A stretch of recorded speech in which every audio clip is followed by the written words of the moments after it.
Okay. Today we're going to use live bait. We're going to be using golden shiners of different sizes. Some shiners will be 4 inches, and some shiners will be up to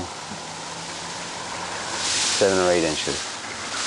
Now I know there's a spot over here on this edge of the lake that has structure that's been planted by bass clubs, Christmas trees in the blocks,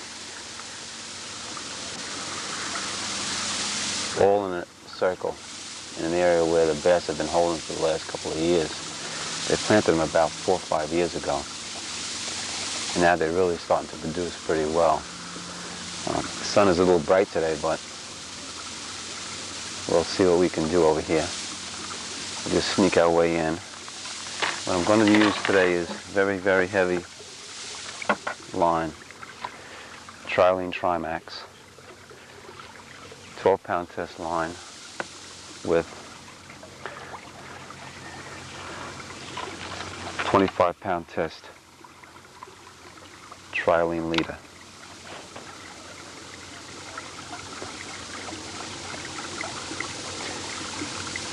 And not only is there a lot of structure over here, but there's weeds to contend with also.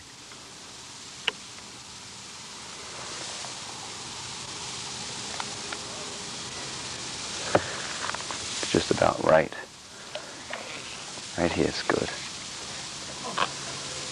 We're at about 6 foot of water here. And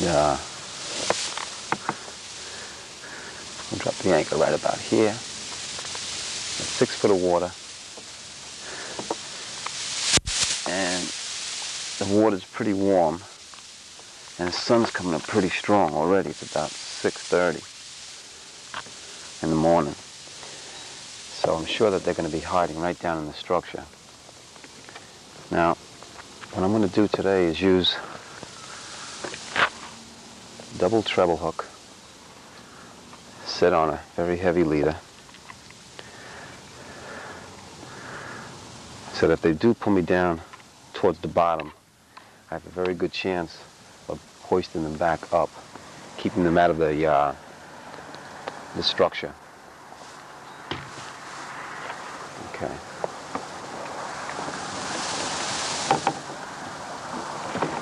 What I'm going to make up here right now is a very good leader, so that if I do get fish down in that heavy structure, I can pull them back out.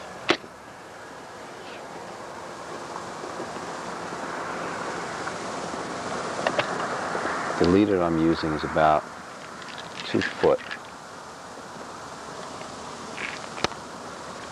Looks like it bites through very easily, but I've been doing this for years. My teeth are used to biting string. Now, what I'm using is a double treble hook and a float. And the float is to keep the shiners up from the bottom and out of the structure. Because the shiner, when he sees the bass leave the surface, will try to bury himself down inside any weeds he can. So I'll just try to keep him above all the structure that's down there and let the bass come out. Now, because it's so sunny, I'm sure the bass are holding pretty much in there. And if they're feeding, they should come right out. Now I have 2 treble hooks that are number 2s. I use a big treble hook because the fish has a hard time swallowing it down. And I use 2 treble hooks because one I stick in the bait and one hangs out freely. So that when the fish grabs the bait or he's running after the bait, he sort of gets a hook hooked up on the outside of his mouth to prevent the other hook from going down into the stomach, so he can be released pretty easily.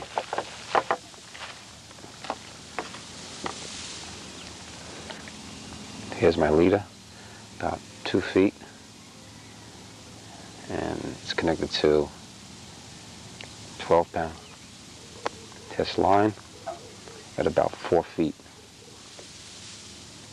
with a 1 1/4 inch bobber. Just popped on the bottom and popped on the top.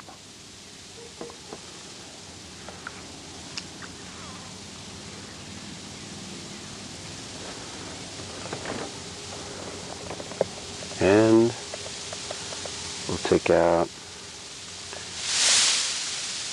a good sized shiner. Take one about 8 inches to start off. Early in the morning, I like to use a large one in case there's any big fish that are ready to bite.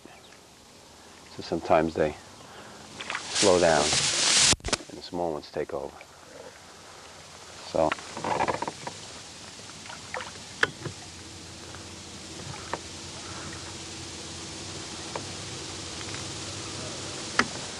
let's hoist this guy out there.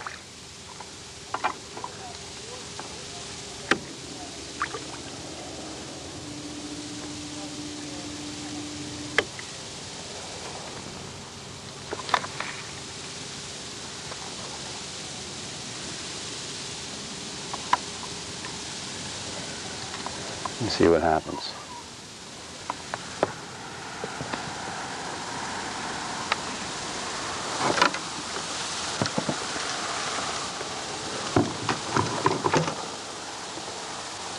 See if we can get a fish on.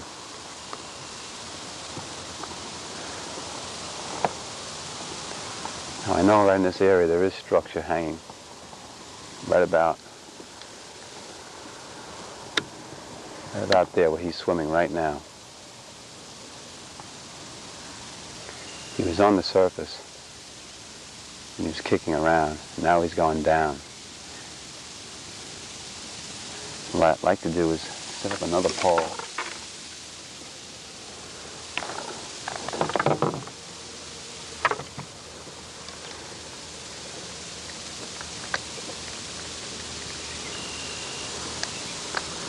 A little bit lighter pole. It has 10-pound test line, Trimax, Trilene Trimax, and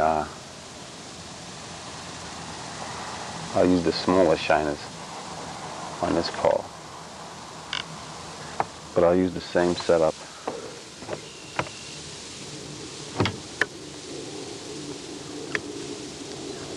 with the shiner.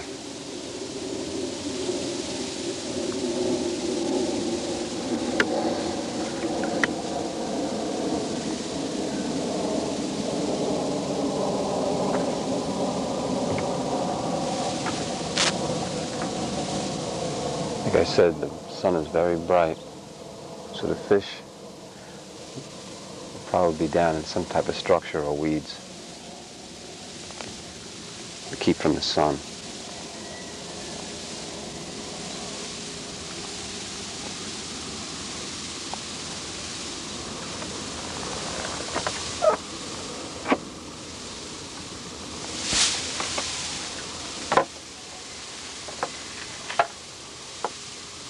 Very important to keep the shiner out of the weeds, any debris or structure on the bottom, and that he swims around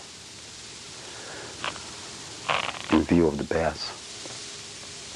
If your fish is swimming around just in any spot and there's no bass around in the area, you're not going to get a bite.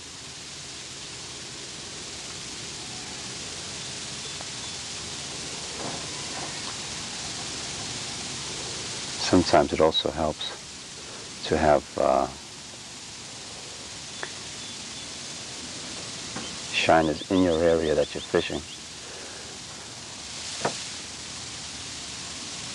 so the bass, if they're feeding, they will be closer to the shiners, waiting for one to come by, make a mistake, wounded one.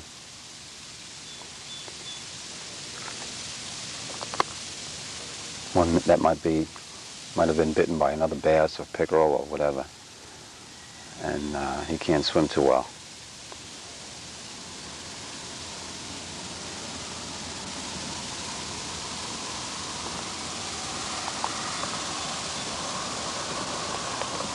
It's been very hot, and there really isn't any fronts moving in right now, but it is on the upswing of the moon. It's a little more than quarter moon going up, which I like to fish better than the downside of the moon for bass. Okay.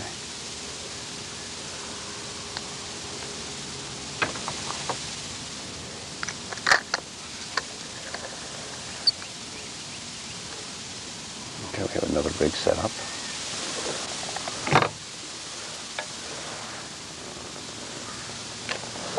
Okay, get another shiner, and we'll put them out straight out in the back.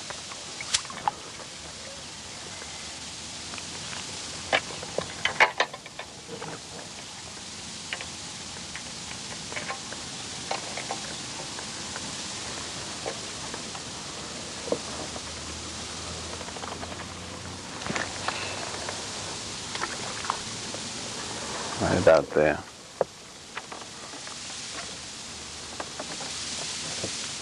The shiner's looking in good shape. That's what you want. You need lively shiners. They have to swim around really good in order to catch fish.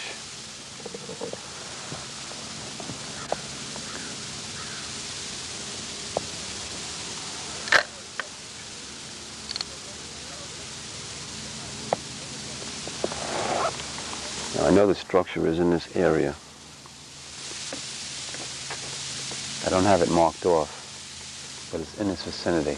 It might be over a little more that way. Oh, just popped down. I got fish on here. Just talking, and he popped it right down. It took me down to the structure.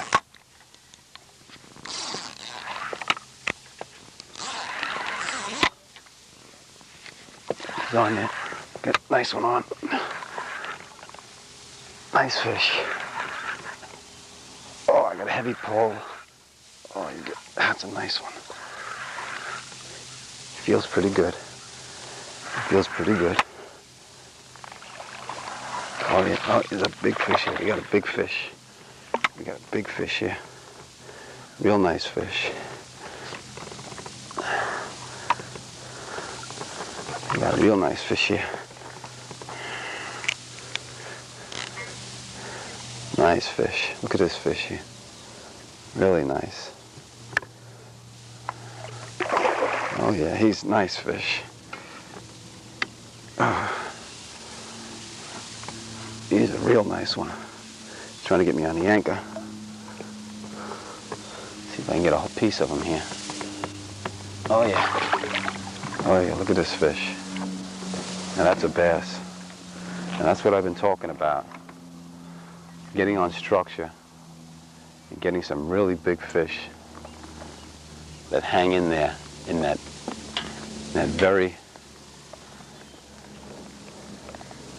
bright sunshine. They want to get inside that structure and hold. That's a nice fish. It's in good shape. Real good shape. Now I say that fish here would possibly go close to 7 pounds. I'm going to take a measurement on him, see what we get. About 21 inches. Let's hold him down in the water here for a minute.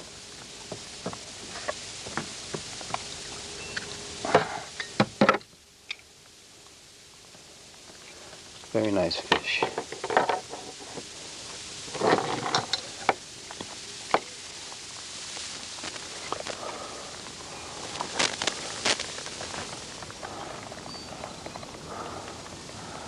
Seven and a quarter. Really nice.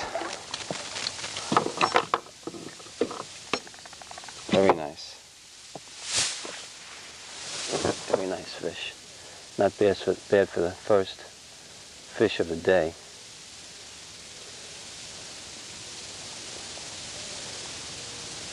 You can see how the fish, I have almost a 7-foot pole here. It's cut down and has a stiffer tip on it. You could just see how that fish just took it and bent it backwards. A 12-pound test Trimax, which is a strong line, and wanted to get me down inside the weeds. But I was able to tighten the drag up and really hold up on him so he couldn't get down there. What a pretty fish. He's in good shape. Fins are all sticking up straight. He's ready to fly. I'm just going to hold him here for a minute just to make sure. He's nice, really nice fish. He's a real beauty. I'll give you one more look at him, and then I'll drop him back. Oh, he's got a big knob in the bottom of his jaw. He's a nice fish for this lake, but there's much bigger ones in here. But he's in good shape. I'll give you one more look.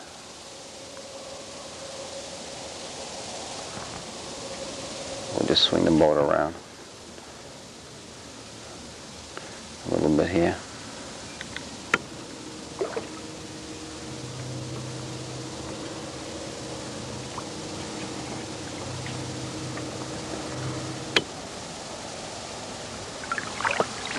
There you go. That's a nice fish. That's a real beauty. Okay? Now we're just going to put this guy back and we'll let him go. Come on, babe. Go ahead. Go ahead.